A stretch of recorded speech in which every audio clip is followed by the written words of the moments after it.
Chapter 5 The Rescue of the Tin Woodman. When Dorothy awoke, the sun was shining through the trees and Toto had long been out chasing birds and squirrels.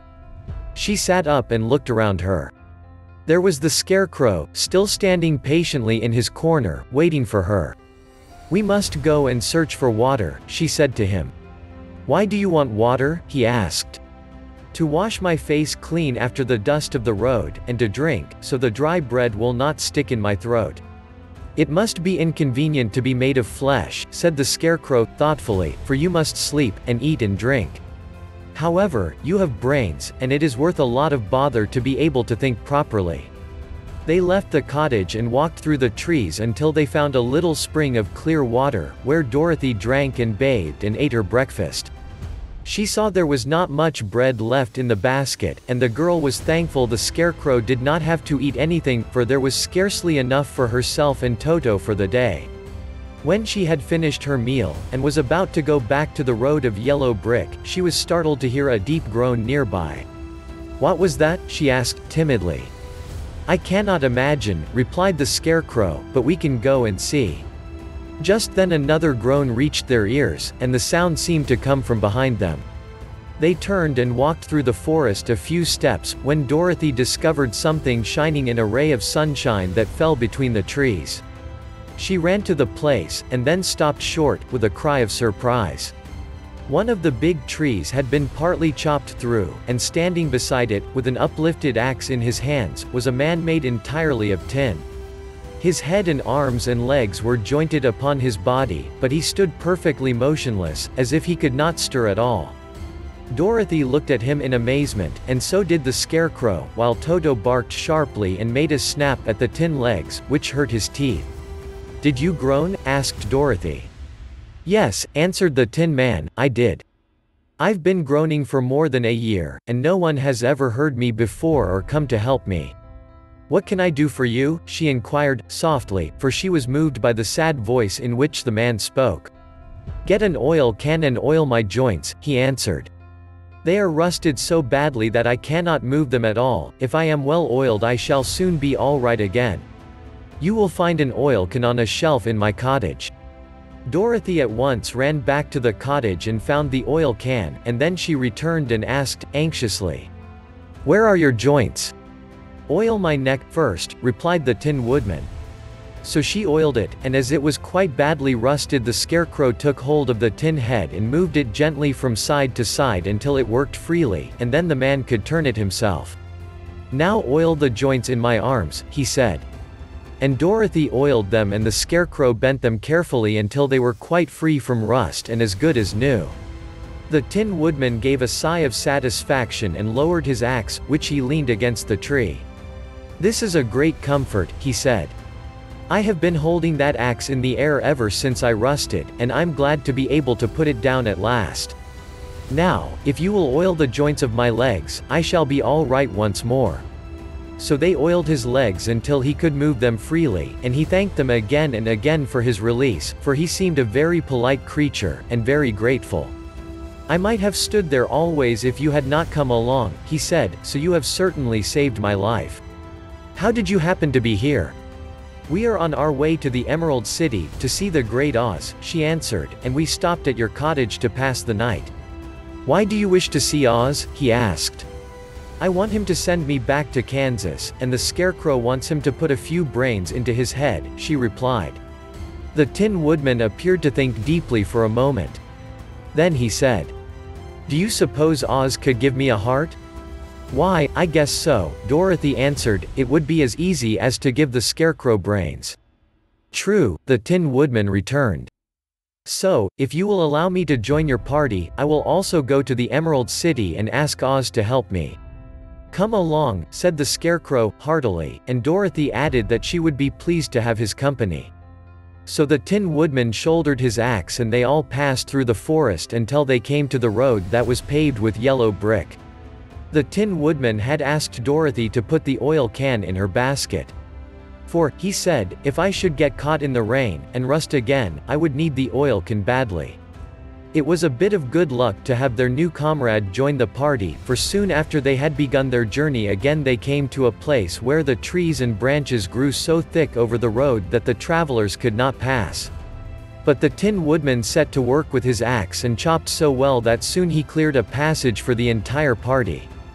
Dorothy was thinking so earnestly as they walked along that she did not notice when the Scarecrow stumbled into a hole and rolled over to the side of the road. Indeed, he was obliged to call to her to help him up again. "Why didn't you walk around the hole?" asked the Tin Woodman. "I don't know enough," replied the Scarecrow, cheerfully. "My head is stuffed with straw, you know, and that is why I am going to Oz to ask him for some brains." "Oh, I see," said the Tin Woodman. "But, after all, brains are not the best things in the world." "Have you any?" inquired the Scarecrow. "No, my head is quite empty," answered the Woodman, "but once I had brains, and a heart also, so, having tried them both, I should much rather have a heart." "And why is that?" asked the Scarecrow. "I will tell you my story, and then you will know." So, while they were walking through the forest, the Tin Woodman told the following story. "I was born the son of a woodman who chopped down trees in the forest and sold the wood for a living. When I grew up I too became a wood chopper, and after my father died I took care of my old mother as long as she lived. Then I made up my mind that instead of living alone I would marry, so that I might not become lonely. There was one of the Munchkin girls who was so beautiful that I soon grew to love her with all my heart.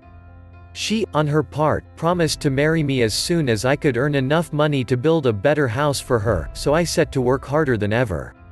But the girl lived with an old woman who did not want her to marry anyone, for she was so lazy she wished the girl to remain with her and do the cooking and the housework. So the old woman went to the Wicked Witch of the East, and promised her 2 sheep and a cow if she would prevent the marriage. Thereupon the Wicked Witch enchanted my axe, and when I was chopping away at my best one day, for I was anxious to get the new house and my wife as soon as possible, the axe slipped all at once and cut off my left leg. This at first seemed a great misfortune, for I knew a one-legged man could not do very well as a wood chopper. So I went to a tinsmith and had him make me a new leg out of tin. The leg worked very well, once I was used to it, but my action angered the Wicked Witch of the East, for she had promised the old woman I should not marry the pretty Munchkin girl. When I began chopping again my axe slipped and cut off my right leg. Again I went to the tinner, and again he made me a leg out of tin. After this the enchanted axe cut off my arms, one after the other, but, nothing daunted, I had them replaced with tin ones. The Wicked Witch then made the axe slip and cut off my head, and at first I thought that was the end of me. But the tinner happened to come along, and he made me a new head out of tin. I thought I had beaten the Wicked Witch then, and I worked harder than ever, but I little knew how cruel my enemy could be. She thought of a new way to kill my love for the beautiful Munchkin maiden, and made my axe slip again, so that it cut right through my body, splitting me into 2 halves. Once more the tinner came to my help and made me a body of tin, fastening my tin arms and legs and head to it, by means of joints, so that I could move around as well as ever. But, alas! I had now no heart, so that I lost all my love for the Munchkin girl, and did not care whether I married her or not. I suppose she is still living with the old woman, waiting for me to come after her. My body shone so brightly in the sun that I felt very proud of it, and it did not matter now if my axe slipped, for it could not cut me. There was only one danger, that my joints would rust, but I kept an oil can in my cottage and took care to oil myself whenever I needed it. However, there came a day when I forgot to do this, and, being caught in a rainstorm, before I thought of the danger my joints had rusted, and I was left to stand in the woods until you came to help me. It was a terrible thing to undergo, but during the year I stood there I had time to think that the greatest loss I had known was the loss of my heart. While I was in love I was the happiest man on earth, but no one can love who has not a heart, and so I am resolved to ask Oz to give me one. If he does, I will go back to the Munchkin maiden and marry her." Both Dorothy and the Scarecrow had been greatly interested in the story of the Tin Woodman, and now they knew why he was so anxious to get a new heart. "All the same," said the Scarecrow, "I shall ask for brains instead of a heart, for a fool would not know what to do with a heart if he had one." "I shall take the heart," returned the Tin Woodman, "for brains do not make one happy, and happiness is the best thing in the world." Dorothy did not say anything, for she was puzzled to know which of her two friends was right, and she decided if she could only get back to Kansas and Aunt Em, it did not matter so much whether the Woodman had no brains and the Scarecrow no heart, or each got what he wanted. What worried her most was that the bread was nearly gone, and another meal for herself and Toto would empty the basket. To be sure, neither the Woodman nor the Scarecrow ever ate anything, but she was not made of tin nor straw, and could not live unless she was fed. Chapter 6: The Cowardly Lion. All this time Dorothy and her companions had been walking through the thick woods. The road was still paved with yellow brick, but these were much covered by dried branches and dead leaves from the trees, and the walking was not at all good. There were few birds in this part of the forest, for birds love the open country where there is plenty of sunshine, but now and then there came a deep growl from some wild animal hidden among the trees. These sounds made the little girl's heart beat fast, for she did not know what made them, but Toto knew, and he walked close to Dorothy's side, and did not even bark in return. "How long will it be," the child asked of the Tin Woodman, "before we are out of the forest?" "I cannot tell," was the answer, "for I have never been to the Emerald City. But my father went there once, when I was a boy, and he said it was a long journey through a dangerous country, although nearer to the city where Oz dwells the country is beautiful. But I am not afraid so long as I have my oil can, and nothing can hurt the Scarecrow, while you bear upon your forehead the mark of the Good Witch's kiss, and that will protect you from harm." "But Toto," said the girl, anxiously, "what will protect him?" "We must protect him ourselves, if he is in danger," replied the Tin Woodman. Just as he spoke there came from the forest a terrible roar, and the next moment a great lion bounded into the road. With one blow of his paw he sent the Scarecrow spinning over and over to the edge of the road, and then he struck at the Tin Woodman with his sharp claws. But, to the lion's surprise, he could make no impression on the tin, although the Woodman fell over in the road and lay still. Little Toto, now that he had an enemy to face, ran barking toward the lion, and the great beast had opened his mouth to bite the dog, when Dorothy, fearing Toto would be killed, and heedless of danger, rushed forward and slapped the lion upon his nose as hard as she could, while she cried out, "Don't you dare to bite Toto! You ought to be ashamed of yourself, a big beast like you, to bite a poor little dog." "I didn't bite him," said the lion, as he rubbed his nose with his paw where Dorothy had hit it. "No, but you tried to," she retorted. "You are nothing but a big coward." "I know it," said the lion, hanging his head in shame, "I've always known it. But how can I help it? I don't know, I'm sure. To think of your striking a stuffed man, like the poor Scarecrow." "Is he stuffed?" asked the lion, in surprise, as he watched her pick up the Scarecrow and set him upon his feet, while she patted him into shape again. "Of course he's stuffed," replied Dorothy, who was still angry. "That's why he went over so easily," remarked the lion. "It astonished me to see him whirl around so. Is the other one stuffed, also?" "No," said Dorothy, "he's made of tin." And she helped the Woodman up again. "That's why he nearly blunted my claws," said the lion.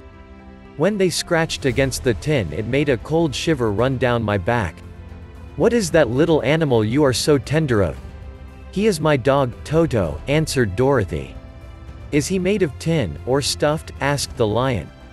"Neither. He's a meat dog," said the girl. "Oh. He's a curious animal, and seems remarkably small, now that I look at him. No one would think of biting such a little thing except a coward like me," continued the lion, sadly. "What makes you a coward?" asked Dorothy, looking at the great beast in wonder, for he was as big as a small horse.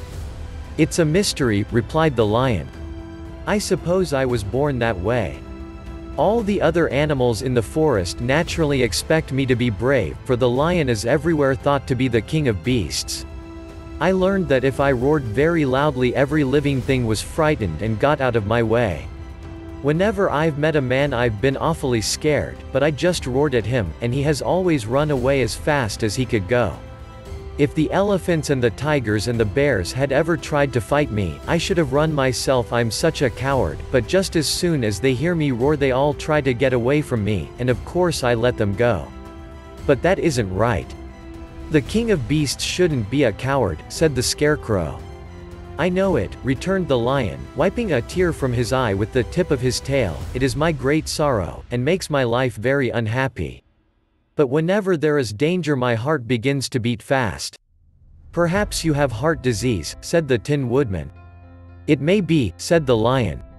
If you have, continued the Tin Woodman, you ought to be glad, for it proves you have a heart.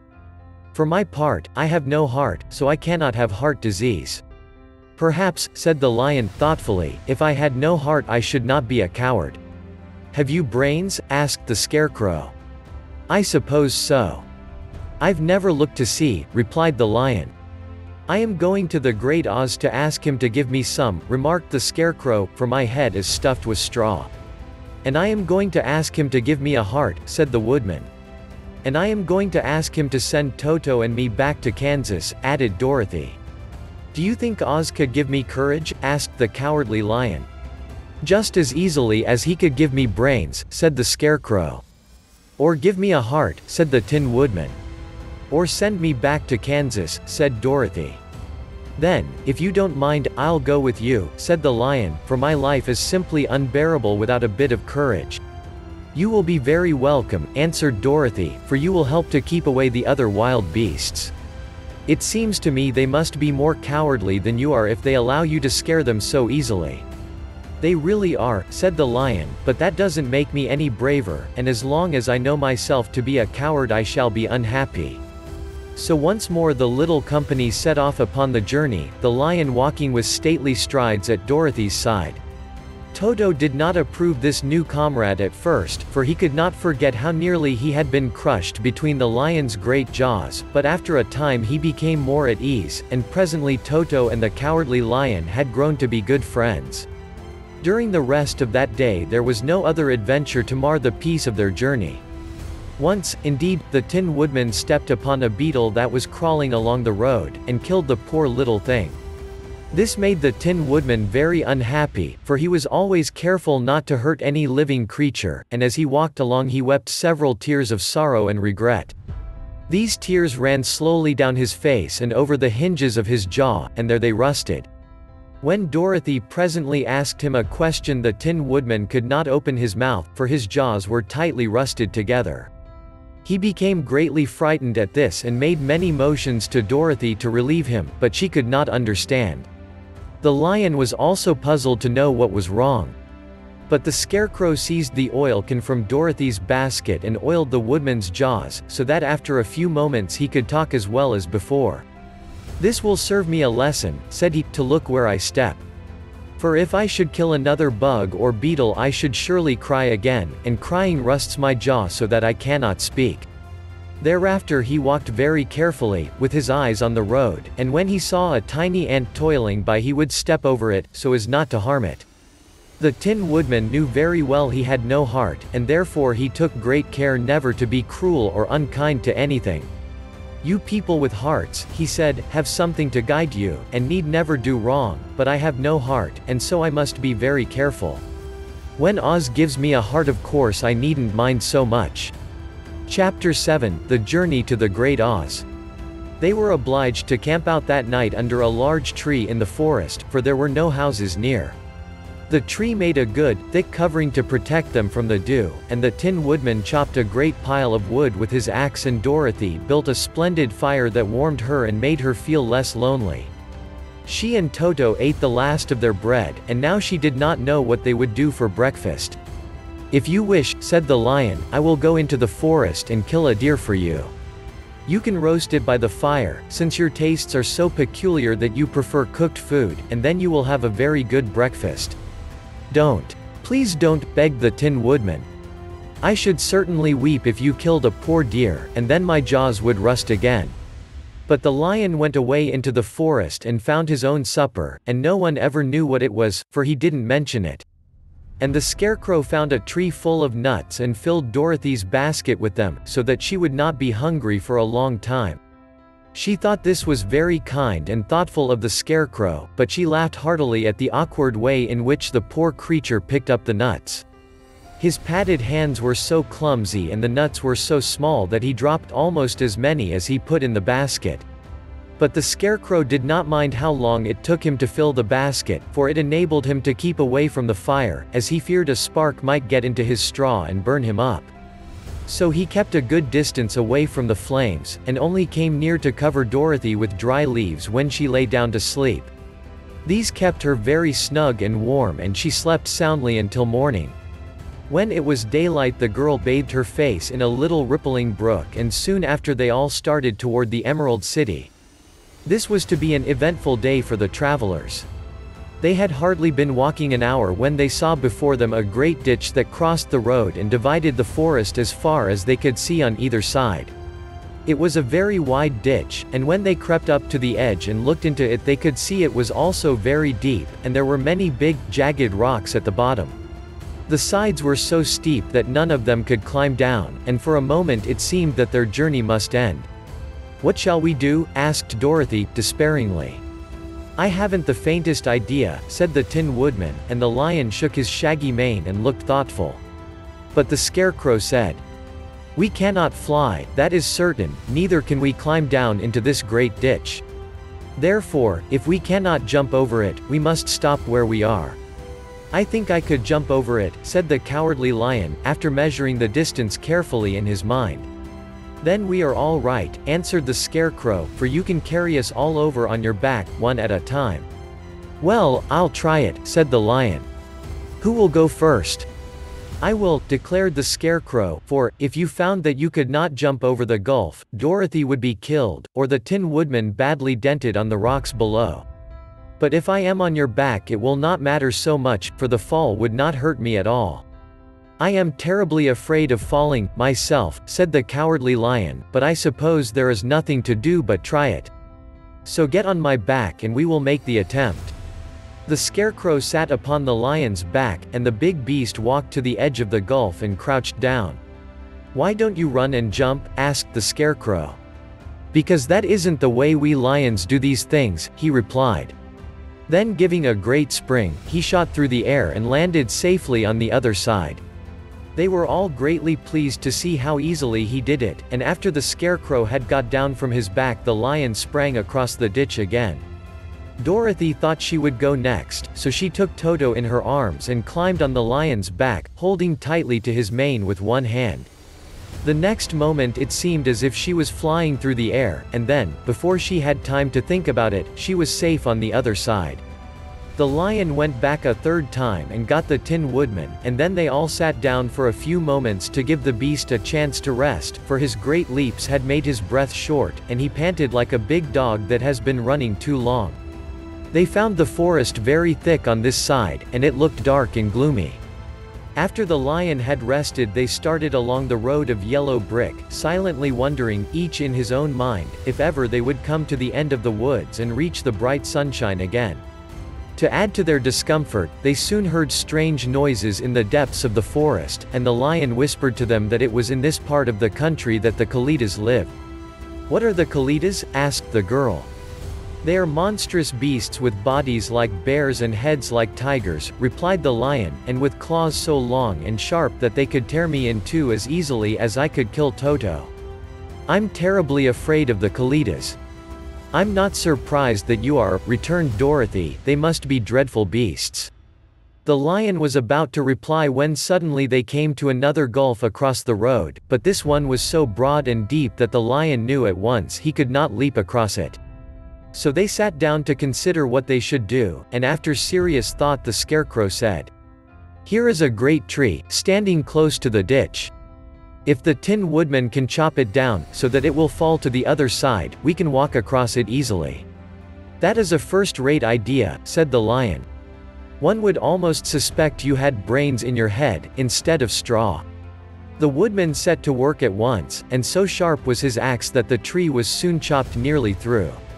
Then the lion put his strong front legs against the tree and pushed with all his might, and slowly the big tree tipped and fell with a crash across the ditch, with its top branches on the other side. They had just started to cross this queer bridge when a sharp growl made them all look up, and to their horror they saw running toward them two great beasts with bodies like bears and heads like tigers. "They are the Kalidas," said the Cowardly Lion, beginning to tremble. "Quick," cried the Scarecrow, "let us cross over." So Dorothy went first, holding Toto in her arms, the Tin Woodman followed, and the Scarecrow came next. The lion, although he was certainly afraid, turned to face the Kalidas, and then he gave so loud and terrible a roar that Dorothy screamed and the Scarecrow fell over backwards, while even the fierce beast stopped short and looked at him in surprise. But, seeing they were bigger than the lion, and remembering that there were two of them and only one of him, the Kalidas again rushed forward, and the lion crossed over the tree and turned to see what they would do next. Without stopping an instant, the fierce beasts also began to cross the tree, and the lion said to Dorothy, "We are lost, for they will surely tear us to pieces with their sharp claws. But stand close behind me, and I will fight them as long as I am alive." "Wait a minute," called the Scarecrow. He had been thinking what was best to be done, and now he asked the woodman to chop away the end of the tree that rested on their side of the ditch. The Tin Woodman began to use his axe at once, and, just as the two Kalidas were nearly across, the tree fell with a crash into the gulf, carrying the ugly, snarling brutes with it, and both were dashed to pieces on the sharp rocks at the bottom. "Well," said the Cowardly Lion, drawing a long breath of relief, "I see we are going to live a little while longer, and I am glad of it, for it must be a very uncomfortable thing not to be alive. Those creatures frightened me so badly that my heart is beating yet." "Ah," said the Tin Woodman, sadly, "I wish I had a heart to beat." This adventure made the travelers more anxious than ever to get out of the forest, and they walked so fast that Dorothy became tired, and had to ride on the lion's back. To their great joy, the trees became thinner the further they advanced, and in the afternoon they suddenly came upon a broad river, flowing swiftly just before them. On the other side of the water they could see the road of yellow brick running through a beautiful country, with green meadows dotted with bright flowers and all the road bordered with trees hanging full of delicious fruits. They were greatly pleased to see this delightful country before them. "How shall we cross the river?" asked Dorothy. "That is easily done," replied the Scarecrow. "The Tin Woodman must build us a raft, so we can float to the other side." So the woodman took his axe and began to chop down small trees to make a raft, and while he was busy at this the Scarecrow found on the river bank a tree full of fine fruit. This pleased Dorothy, who had eaten nothing but nuts all day, and she made a hearty meal of the ripe fruit. But it takes time to make a raft, even when one is as industrious and untiring as the Tin Woodman, and when night came the work was not done. So they found a cozy place under the trees where they slept well until the morning, and Dorothy dreamed of the Emerald City, and of the good Wizard Oz, who would soon send her back to her own home again. Chapter 8: The Deadly Poppy Field.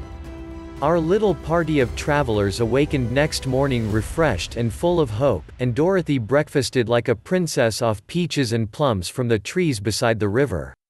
Behind them was the dark forest they had passed safely through, although they had suffered many discouragements, but before them was a lovely, sunny country that seemed to beckon them on to the Emerald City. To be sure, the broad river now cut them off from this beautiful land, but the raft was nearly done, and after the Tin Woodman had cut a few more logs and fastened them together with wooden pins, they were ready to start. Dorothy sat down in the middle of the raft and held Toto in her arms. When the Cowardly Lion stepped upon the raft it tipped badly, for he was big and heavy, but the Scarecrow and the Tin Woodman stood upon the other end to steady it, and they had long poles in their hands to push the raft through the water. They got along quite well at first, but when they reached the middle of the river the swift current swept the raft downstream, farther and farther away from the road of yellow brick, and the water grew so deep that the long poles would not touch the bottom. "This is bad," said the Tin Woodman, "for if we cannot get to the land we shall be carried into the country of the Wicked Witch of the West, and she will enchant us and make us her slaves. And then I should get no brains," said the Scarecrow. "And I should get no courage," said the Cowardly Lion. "And I should get no heart," said the Tin Woodman. "And I should never get back to Kansas," said Dorothy. "We must certainly get to the Emerald City if we can," the Scarecrow continued, and he pushed so hard on his long pole that it stuck fast in the mud at the bottom of the river, and before he could pull it out again, or let go, the raft was swept away and the poor Scarecrow left clinging to the pole in the middle of the river. "Goodbye," he called after them, and they were very sorry to leave him. Indeed, the Tin Woodman began to cry, but fortunately remembered that he might rust, and so dried his tears on Dorothy's apron. Of course this was a bad thing for the Scarecrow. "I am now worse off than when I first met Dorothy," he thought. "Then, I was stuck on a pole in a cornfield, where I could make believe scare the crows, at any rate, but surely there is no use for a scarecrow stuck on a pole in the middle of a river. I am afraid I shall never have any brains, after all." Down the stream the raft floated, and the poor Scarecrow was left far behind. Then the Lion said, "Something must be done to save us. I think I can swim to the shore and pull the raft after me, if you will only hold fast to the tip of my tail." So he sprang into the water and the Tin Woodman caught fast hold of his tail, when the Lion began to swim with all his might toward the shore. It was hard work, although he was so big, but by and by they were drawn out of the current, and then Dorothy took the Tin Woodman's long pole and helped push the raft to the land.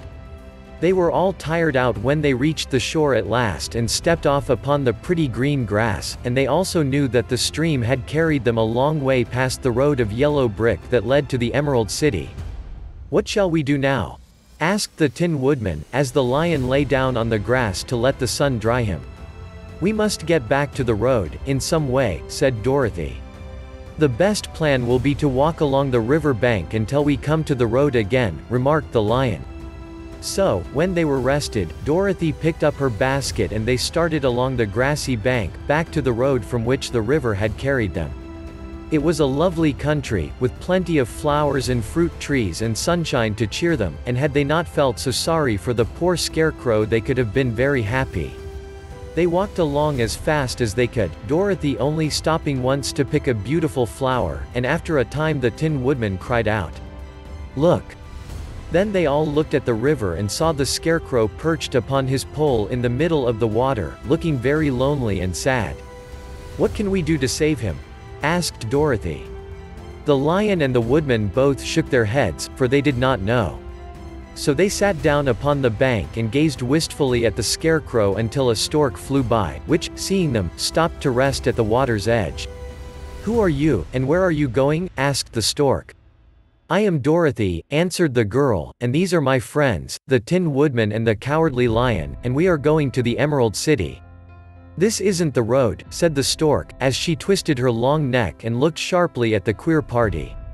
"I know it," returned Dorothy, "but we have lost the Scarecrow, and are wondering how we shall get him again." "Where is he?" asked the stork. "Over there in the river," answered the girl. "If he wasn't so big and heavy I would get him for you," remarked the stork. "He isn't heavy a bit," said Dorothy, eagerly, "for he is stuffed with straw, and if you will bring him back to us we shall thank you ever and ever so much." "Well, I'll try," said the stork, "but if I find he is too heavy to carry I shall have to drop him in the river again." So the big bird flew into the air and over the water till she came to where the Scarecrow was perched upon his pole. Then the stork with her great claws grabbed the Scarecrow by the arm and carried him up into the air and back to the bank, where Dorothy and the Lion and the Tin Woodman and Toto were sitting.